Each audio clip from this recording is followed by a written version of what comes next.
Araw nga ng linggo ngayon mga kamaster at syempre pinagdiok tayo ng ating HR. Maraming salamat sa aming HR. At syempre ngayong linggo ay magluluto tayo ng isda na may sabaw na lalagyan nga natin ng kamatis at sibuyas. At syempre yung saluyot at alugbate kasi yun ang favorite ko talaga kapag ako ay nagsasabaw ng isda. At syempre ginamit ko nga palang isda dito ay tilapia. So ayan, maluluto na, natimplahan na natin mga kamaster. At magpapainit na rin ako ng kawali para doon sa aking ipipritong pork chop. At syempre, klaro, palm nga pala ang aking gamit dyan. Ayan na yung pork chop. Habang nakasalang nga ang pork chop mga kamaster ay syempre, atupagin naman natin ang ating maraming hugasan. No? So, ayun mga ginamit natin kanina para doon sa gulay.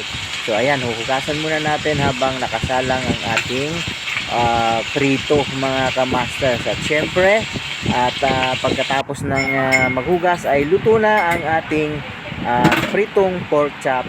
At syempre sa mga bago sa aking channel, paki-like, share, and subscribe mga kamaster sa aking page. Kain tayo mga kamaster!